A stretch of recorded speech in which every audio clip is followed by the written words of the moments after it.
નમસ્કાર વિદ્યાર્થી મિત્રો, શ્રીજી વિદ્યાલયમાં આપનું સ્વાગત છે। આગળના વિડિયોમાં તમે આપણું ઘર પૃથ્વી જેના સૌર પરિવાર વિશે, ઉલ્કા વિશે અને નક્ષત્રો વિશે માહિતી મેળવી વિદ્યાર્થી મિત્રો।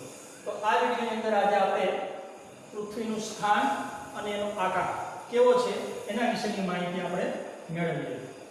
તો વિદ્યાર્થી મિત્રો, આમાં એક ધ્રુવનો તારો, અક્ષાંશ રેખાંશ, અક્ષવૃત્ત અને રેખાવૃત્ત, એના પછીના મુદ્દામાં જીપીએસ એટલે કે ગ્લોબલ પોઝિશનિંગ સિસ્ટમ, એના પછીના મુદ્દામાં મુખ્ય રેખાંશ મુદ્દો, એક ગ્રીનિચ રેખા અને બીજી આંતરરાષ્ટ્રીય દિનાંક રેખા। તો ચાલો વિદ્યાર્થી મિત્રો, હું આશા રાખું છું તમે આગળના વિડિયોમાં પણ સરસ રીતના બધી બાબતો સમજી લીધી હશે। તો આ વિડિયોની અંદર પણ આપણે આટલા મુદ્દાઓ વ્યવસ્થિત રીતના સમજીએ। નમસ્કાર। આવે છે પૃથ્વીનું સ્થાન અને આકાર। હવે આપણે વિદ્યાર્થી મિત્રો આપણી પૃથ્વીનું સ્થાન અને તેનો આકાર કેવો છે એના વિશે સમજ મેળવવાની છે। આપણે સૂર્ય અને ચંદ્રને આથમતા જોઈએ છીએ, કેવા સરસ મજાના તેજસ્વી દેખાય છે। આપણી પૃથ્વી પર આવો જ એક ગોળો છે, તેનો આકાર ગોળ છે, તે બંને ધ્રુવોથી થોડી ચપટી છે। એટલે કે આપણી પૃથ્વી ઉત્તર ધ્રુવ અને દક્ષિણ ધ્રુવ ઉપર થોડી ચપટી છે। કેટલાક અવકાશયાત્રીઓ ચંદ્ર ઉપર જઈ આવ્યા છે, તેમણે પૃથ્વીના ફોટા પણ લીધા છે। ચંદ્ર પરથી પૃથ્વી આકાશમાં મોટા ગોળા જેવી દેખાય છે। આપણે એક નાનકડા ગામ કે શહેરમાં રહીએ છીએ, વળી આપણે જે ભાગને જોઈ શકીએ છીએ તે પૃથ્વીનો ખૂબ નાનકડો ભાગ હોય છે। આ કારણે પૃથ્વી ગોળ છે તેવો ખ્યાલ આવી શકતો નથી, કેમ કે પૃથ્વી તો ઘણી વિશાળ છે। તમે ક્યારેય તૂટી ગયેલું માટલું જોયું છે? તેનો એક નાનકડો ટુકડો હાથમાં લઈએ તો આખે આખું માટલું ગોળ હશે એવો ખ્યાલ આવી શકતો નથી। આમ પૃથ્વીના નાનકડા ભાગ ઉપર ઊભા રહીને જોવાથી આપણને આખી પૃથ્વી ગોળ જણાતી નથી, પરંતુ હવે અવકાશ અને ચંદ્ર પરથી લીધેલા ફોટોગ્રાફ્સ ઉપરથી આપણે કહી શકીએ કે પૃથ્વીના ગોળ હોવા વિશે કોઈ શંકા રહેતી નથી। તો વિદ્યાર્થી મિત્રો, અવકાશયાત્રીઓ દ્વારા ઘણી બધી વાર પૃથ્વીના ફોટા અવકાશમાં જઈ અને અવારનવાર લેવામાં આવેલા હોય છે। તે ફોટા પરથી આપણને ખ્યાલ આવે કે આપણી પૃથ્વી ગોળ દેખાય છે। પૃથ્વી દડા જેવી ગોળ નથી, પણ તે નારંગી જેવી છે। પૃથ્વી ધ્રુવ પ્રદેશો આગળથી જરા ચપટી અને વિષુવવૃત્ત આગળથી થોડી ફૂલેલી છે। ધ્રુવવૃત્ત કરતાં પૃથ્વીનો મધ્ય ભાગ મોટો છે। આપણે તો હવે પૃથ્વીનું ઘનફળ અને વજન પણ જાણી શક્યા છીએ। પૃથ્વીનો અભ્યાસ કરવા માટે પૃથ્વીના ગોળાનો સાધન તરીકે ઉપયોગ કરવામાં આવે છે। તેની ઉપર દુનિયાનો નકશો દોરેલો હોય છે, તેમાં ભૂમિખંડો, મહાસાગરો તથા મહત્વના વૃત્તોના નામ લખેલા હોય છે।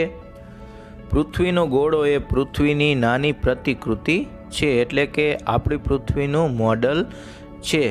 ગોળાને તમે જોવો એટલે તમને આપણી પૃથ્વી વિશે સારી રીતે ખ્યાલ આવી જાય। પૃથ્વીના ગોળા પર તમે ઉત્તર ધ્રુવ અને દક્ષિણ ધ્રુવ બતાવી શકશો। પૃથ્વીના ગોળા પરથી પૃથ્વી એક તરફ નમેલી છે તે જાણી શકશો। હવે આપણે ધ્રુવનો તારો એની સમજ મેળવીએ। આકાશમાં એક તારો એવો છે કે જે હંમેશા આકાશમાં એક જ દિશામાં એક જ સ્થળે દેખાય છે। તો પછી એ તારાને શોધવો, ઓળખવો કઈ રીતે? આ ધ્રુવના તારાને સપ્તર્ષિ તારકના ઝુમખાની મદદથી સરળતાથી શોધી શકાય છે। સપ્તર્ષિના આગળના બે તારાને જોડતી કલ્પિત રેખાની દિશામાં આગળ વધતા એક તેજસ્વી તારો તમને દેખાશે। બસ એ જ ધ્રુવનો તારો છે। દરિયાઈ સફર કરનારા કે રણમાં મુસાફરી કરનારા લોકો ધ્રુવનો તારો સહેલાઈથી શોધી કાઢે છે. એ તારો જે દિશામાં દેખાય તે દિશા ઉત્તર દિશા છે અને તેની વિરુદ્ધ દક્ષિણ દિશા આવેલી હોય છે. આ તારો પૃથ્વીના ઉત્તર ગોળાર્ધમાં જ દેખાય છે. તેની સ્થિરતા અને પૃથ્વીના લગભગ ગોળ આકારને લીધે દક્ષિણ ગોળાર્ધમાંથી જોઈ શકાતો નથી. હવે વિદ્યાર્થી મિત્રો, આપણે અક્ષાંશ અને રેખાંશ, લેટિટ્યૂડ અને લોંગિટ્યૂડ વિશેની વિગતે સમજ મેળવીએ. પૃથ્વીના ગોળા ઉપર આડી અને ઊભી કાલ્પનિક રેખાઓ આવેલી છે. આ રેખાઓ કાલ્પનિક છે, ખરેખર પૃથ્વી ઉપર આવેલી નથી, પરંતુ તે કાલ્પનિક છે. કલ્પનાઓ દ્વારા તેને આપણે આપણા નજર સમક્ષ રાખવાની છે. પરંતુ આ કલ્પિત રેખાઓ દ્વારા પૃથ્વીના કોઈ પણ સ્થળનું ચોક્કસ સ્થાન અને સમય જાણી શકાય છે. જમીન પર આ રેખાઓ હોતી નથી. આ રેખાઓ માત્ર નકશામાં જ જોઈ શકાશે. સૌપ્રથમ વિદ્યાર્થી મિત્રો, આપણે અક્ષાંશ વિશેની માહિતી મેળવીએ. પૃથ્વીના ગોળા પર દોરેલી આડી કાલ્પનિક રેખાઓને અક્ષાંશ કહેવામાં આવે છે. પૃથ્વીની સપાટી પરના કોઈ પણ સ્થળને જો સીધી રેખાથી પૃથ્વીના કેન્દ્ર સાથે જોડવામાં આવે તો તે રેખાથી વિષુવવૃત્તીય કાલ્પનિક સપાટી સાથે કેન્દ્ર આગળ જેટલા અંશનો ખૂણો થાય તેટલો તે સ્થળનો અક્ષાંશ બને છે. અક્ષાંશ વૃત્તોની કુલ સંખ્યા 181 છે. જાણવા જેવું, બે અક્ષાંશ વૃત્તો વચ્ચે વાસ્તવિક જમીન સપાટી પર આશરે 111 કિલોમીટરનું અંતર હોય છે. એટલે કે પાસેના બે અક્ષાંશ વૃત્તોની વચ્ચે 111 કિલોમીટરનું અંતર હોય છે. અક્ષવૃત્ત પૃથ્વી ઉપર ઉત્તર અથવા દક્ષિણ ગોળાર્ધમાં વિષુવવૃત્તથી સરખા કોણીય અંતરે મળેલા સ્થળને જોડનારું પૂર્વ પશ્ચિમ સળંગ વર્તુળને અક્ષવૃત્ત કહેવાય છે. હવે રેખાંશ વિશેની માહિતી મેળવીએ. પૃથ્વીના ગોળા ઉપર દોરેલી ઊભી કલ્પિત રેખાઓને રેખાંશ કહેવામાં આવે છે. રેખાંશ ધ્રુવ પાસે એકબીજાને મળે છે. ધ્રુવ તરફ જતા આ રેખાઓ એકબીજાની નજીક આવતી જાય છે. કુલ રેખાંશ વૃત્તની સંખ્યા 360 છે, જેમાં 0 રેખાંશ અને 180 અંશ રેખાંશ મહત્વના છે. હવે રેખાવૃત્તની માહિતી મેળવીએ. પૃથ્વીની ધરીથી મૂળ રેખાવૃત્તની કાલ્પનિક સપાટી સાથે પૃથ્વી સપાટીએ સરખા કોણાત્મક અંતરે આવેલા સ્થળને જોડનારી ઉત્તર દક્ષિણ સળંગ રેખાને રેખાવૃત્ત કે અર્ધવર્તુળ કહે છે. હવે એક આપણે પ્રવૃત્તિ કરવાની છે. તમારી નોટબુકમાં એક વર્તુળ દોરી તેમાં 23.5 અંશ ઉત્તર અક્ષાંશ, દક્ષિણ અક્ષાંશ નામ નિર્દેશ સાથે બતાવવાનું છે. સાથે 0 અંશ અક્ષાંશનું નામ નિર્દેશ કરીને બતાવવાનું છે. પૃથ્વીની સપાટી પર મધ્યમાં એક આડી રેખા દોરેલી છે તે જુઓ. એ રેખા વિષુવવૃત્ત છે. વિષુવવૃત્ત પૃથ્વીના બે સરખા ભાગ પાડે છે. એટલે કે વિષુવવૃત્ત બરોબર પૃથ્વીના મધ્યમાંથી પસાર થાય છે. ઉપરનો ભાગ અને નીચેનો ભાગ એટલે કે ઉત્તર ગોળાર્ધ અને દક્ષિણ ગોળાર્ધ આવા બે ભાગ પાડે છે. આમ ઉત્તર તરફના ઉત્તર અક્ષાંશ અને દક્ષિણ તરફની રેખાઓ દક્ષિણ અક્ષાંશ કહેવાય છે. વિષુવવૃત્તથી ઉત્તરે 23.5 અંશ કર્કવૃત્ત અને વિષુવવૃત્તથી દક્ષિણે 23.5 અંશ દક્ષિણ અક્ષાંશ રેખાને મકરવૃત્ત કહે છે.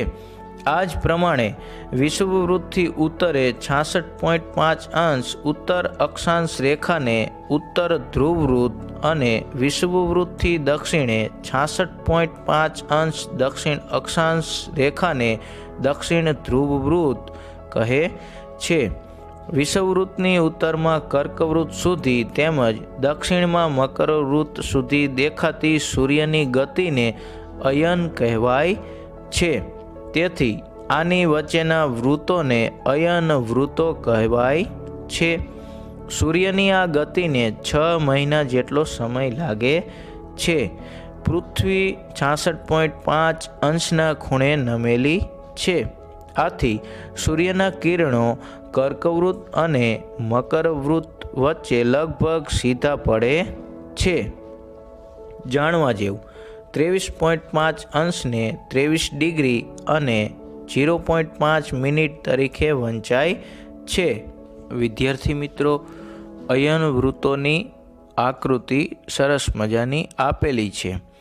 એમાં તમે જોઈ શકો છો અયન વૃત્તો ઉપર, એટલે કે ઉત્તરે 23.5 ઉત્તર અક્ષાંશથી દક્ષિણે 23.5 અંશ દક્ષિણ અક્ષાંશ, એટલે કે કર્કવૃત્તથી મકરવૃત્ત વચ્ચે સૂર્યના કિરણો સીધા પડે છે, જેને અયન વૃત્તીય વિસ્તાર કહેવાય. ત્યાં હંમેશા સીધા કિરણો પડતા હોવાથી તાપમાન પણ ઊંચું રહે છે. ત્યારબાદ વિદ્યાર્થી મિત્રો, હવે આપણે એક પ્રવૃત્તિ કરીશું. 23.5 અંશ ઉત્તર અક્ષાંશ વૃત્ત દોરો. તે જ પ્રમાણે 23.5 અંશ દક્ષિણે અક્ષાંશ વૃત્ત આવેલું છે મકરવૃત્ત, તે દોરો. હવે પૃથ્વીના ગોળાની મદદથી આ બંને અક્ષાંશ વૃત્તો કયા કયા દેશમાંથી પસાર થાય છે તે લખો. તો વિદ્યાર્થી મિત્રો, એના માટે આપણે સૌપ્રથમ એક પૃથ્વીનો ગોળો લેશું.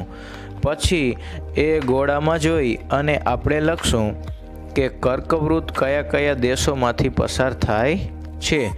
તો વિદ્યાર્થી મિત્રો, 23.5 અંશ ઉત્તર અક્ષાંશ એટલે કે કર્કવૃત્ત.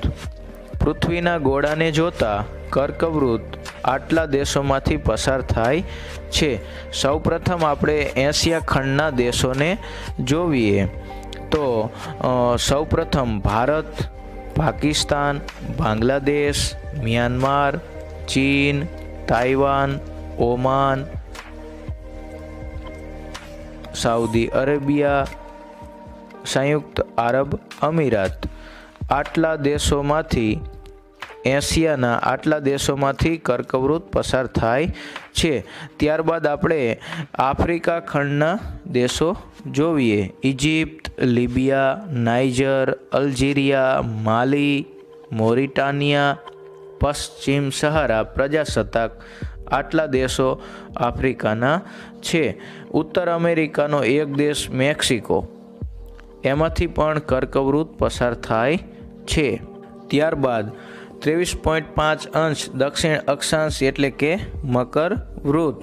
તો મકરવૃત્ત વિદ્યાર્થી મિત્રો કયા કયા દેશોમાંથી પસાર થાય છે? પૃથ્વીના ગોળાની મદદથી આપણે સૌ પ્રથમ જોઈએ ઓસ્ટ્રેલિયા. તો ઓસ્ટ્રેલિયા ખંડના મધ્યમાંથી મકરવૃત્ત પસાર થાય છે. ત્યારબાદ આફ્રિકા ખંડના દેશો માડાગાસ્કર, મોઝેમ્બિક, દક્ષિણ આફ્રિકા, બોટ્સવાના, નામીબિયા. ત્યારબાદ દક્ષિણ અમેરિકા ખંડના દેશો બ્રાઝિલ, પેરુગ્વાય, આર્જેન્ટિના, ચીલી અને કેટલાક ટાપુઓ ઉપરથી મકરવૃત્ત પસાર થાય છે. હવે વિદ્યાર્થી મિત્રો, આપણે જીપીએસ ગ્લોબલ પોઝિશનિંગ સિસ્ટમ, તમને બધાએ જીપીએસ વિશે ક્યારેક ને ક્યારેક સાંભળ્યું હશે. અત્યારે આપણા પપ્પા પાસે એન્ડ્રોઈડ મોબાઈલ હોય છે. એ મોબાઈલની અંદર જીપીએસ આવે છે. એ કદાચ તમે બધાએ જોવેલું હશે. તો ચાલો જીપીએસ વિશે આપણે જાણીએ. જીપીએસનું પૂરું નામ છે global positioning system. Global positioning system દ્વારા મોબાઈલ ફોન અને ગૂગલ અર્થ મારફતે આપણને કોઈ પણ સ્થળના અક્ષાંશ અને રેખાંશ જાણવા મળે છે. ઇન્ટરનેટની સુવિધાવાળા મોબાઈલ વડે જે તે સ્થળના અક્ષાંશ અને રેખાંશ મળી જાય છે. આજે તો આ સિસ્ટમ દ્વારા અક્ષાંશ રેખાંશ ખૂબ સહેલાઈથી જાણી શકાય છે. હવે વિદ્યાર્થી મિત્રો, આપણે મુખ્ય રેખાંશ વૃત્તો વિશે જાણીએ. મુખ્ય રેખાંશ વૃત્તો બે છે. એક ગ્રીનિચ રેખા અને બે આંતરરાષ્ટ્રીય દિનાંતર રેખા. તો સૌપ્રથમ આપણે ગ્રીનિચ રેખા વિશે માહિતી મેળવીશું. ઇંગ્લેન્ડના ગ્રીનિચ શહેર પરથી પસાર થતી 0 અંશ રેખાંશ વૃત્તને ગ્રીનિચ રેખા કહે છે. ગ્રીનિચ રેખાથી પૃથ્વીના પૂર્વ અને પશ્ચિમ એમ બે ભાગ પડે છે, જે પૂર્વ ગોળાર્ધ અને પશ્ચિમ ગોળાર્ધ તરીકે પણ ઓળખાય છે. ગ્રીનિચ રેખાની 180 અંશ પૂર્વમાં પૂર્વ રેખાંશ અને 180 અંશથી પશ્ચિમમાં પશ્ચિમ રેખાંશ ગણવામાં આવે છે. નંબર 2, આંતરરાષ્ટ્રીય દિનાંતર રેખા. હવે આપણે તેની સમજ મેળવીશું. રેખાંશ વૃત્તને આંતરરાષ્ટ્રીય દિનાંતર રેખા કહે છે. આ રેખાંશ વૃત્ત માત્ર એક જ છે. આ રેખા ઓળંગતા તારીખ અને વાર બદલાય છે. તે પેસિફિક મહાસાગર ઉપરથી પસાર થાય છે. તે કેટલાક સ્થળોએ બરાબર 180 અંશ પર નથી, પણ વાંકી ચૂકી છે. તેનું કારણ એ છે કે જો તેને સીધી દોરવામાં આવે તો એક જ દેશના કેટલાક ટાપુ ઉપર એક જ દિવસે 2 વાર અને 2 તારીખો ભેગી થઈ જાય. કેટલીક જગ્યાએ એક ટાપુ પર બીજી તરફ જતા તારીખ બદલાઈ જાય અને સમય તથા તારીખનો ગોટાળો થાય. આ નિવારવા આ રેખાના માર્ગમાં આવતી જમીન બાજુ પર રાખીને તેને સમુદ્ર તરફ ફેરવી છે, એટલે તે વાંકી ચૂકી છે.